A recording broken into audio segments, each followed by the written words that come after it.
नमस्कार विद्यार्थियों। आज के वीडियो में हम डिस्कस करेंगे पुरस्कार और सम्मान जून और जुलाई मंथ 2023 के, और ये है मूमल अगस्त का पार्ट 7। तो पहला पुरस्कार है गांधी शांति पुरस्कार 2021 का पुरस्कार है ये, और ये दिया जाएगा गीता प्रेस गोरखपुर को। इसकी घोषणा हुई है अभी, और ये किसके द्वारा दिया जाता है? संस्कृति मंत्रालय के द्वारा। इसके तहत 1 करोड़ रुपए की राशि दी जाती है। और गीता प्रेस गोरखपुर ये किस क्षेत्र में कार्य करता है? इसकी जो बुक्स आती है, तो अब तक इन्होंने 14 भाषाओं के अंदर 4.17 करोड़ की जो किताबें हैं वो इन्होंने अब तक प्रकाशित कर चुके हैं। ये गीता प्रेस की स्थापना हुई थी 1923 के अंदर। नेक्स्ट अवार्ड है मिस वर्ल्ड 2023। तो इस बार मिस वर्ल्ड 2023 को होस्ट करेगा इंडिया, और ये 27 साल के बाद होस्ट करेगा। 140 देशों के प्रतिनिधित्व के अंदर जो है सीना सेठी इसके अंदर शामिल रहेगी। नेक्स्ट है यूनेस्को मिशेल बेटिस पुरस्कार। ये किसको दिया गया है? यूनेस्को मिशेल बेटिस पुरस्कार तो जगदीश बाकन इनको दिया गया है। मन्नार बायोस्फीयर रिजर्व प्रबंधन के लिए दिया गया है इनको। ये है रामनाथपुरम जिले के जिला वन अधिकारी। तो यूनेस्को मिशेल बेटिस पुरस्कार किसको दिया गया है?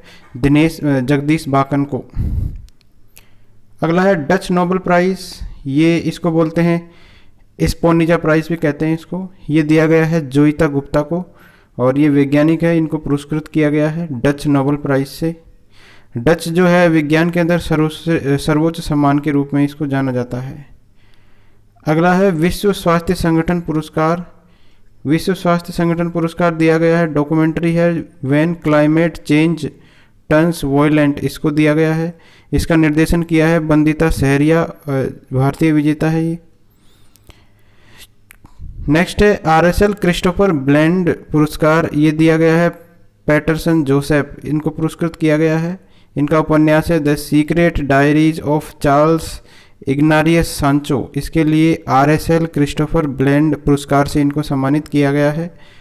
अगला पुरस्कार है इकबाल मसीह पुरस्कार।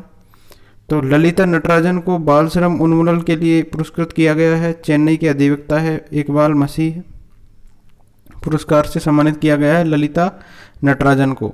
नेक्स्ट है इंटरनेशनल ग्रीन एप्पल अवार्ड। ये इसके अंदर 5 भवनों को चुना गया है, तेलंगाना के हैं ये।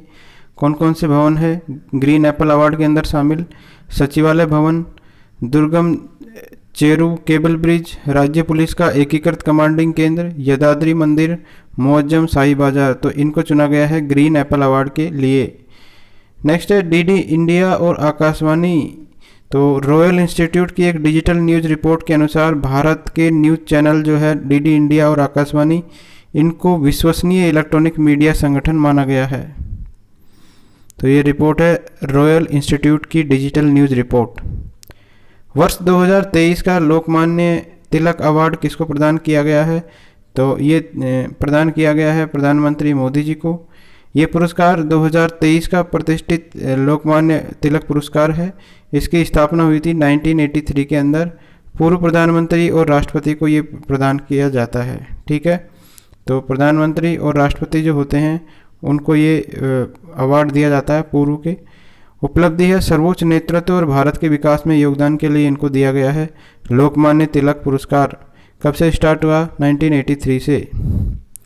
अगला है golden peacock environment management award 2023। तो ये दिया गया है अडानी ट्रांसमिशन लिमिटेड को। 18 जुलाई 2023 को ये अवार्ड दिया गया, और ये जो है ट्रांसमिशन सेक्टर, पावर ट्रांसमिशन के अंदर कार्य करती है Adani transmission limited.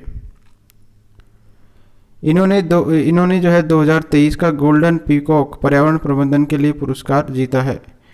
Any award 2023 इसके प्राप्त करता है IIT मद्रास के रसायन विज्ञान के प्रोफेसर है थलप्पिल प्रदीप, इनको दिया गया है एनी अवार्ड, इम्पोर्टेंट है ये।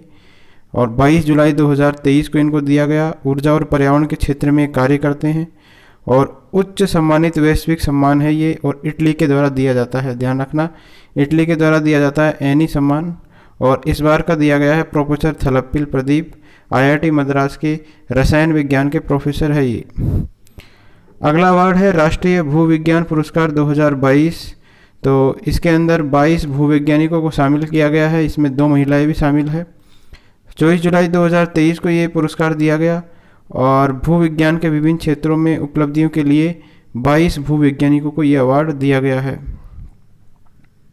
इसी के अंदर लाइफ टाइम अचीवमेंट अवार्ड दिया गया है डॉक्टर ओम नारायण को, और राष्ट्रीय युवा भूवैज्ञानिक पुरस्कार दिया गया है डॉक्टर अमीय कुमार सामल को।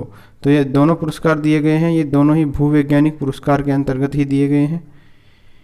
यूनेस्को एशिया पैसिफिक पुरस्कार ये दिया गया है बारकुला रेलवे स्टेशन को। किसको दिया गया है?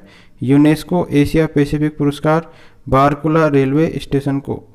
अगला है 14वें भारतीय फिल्म महोत्सव, इसके अंदर अवार्ड दिए गए।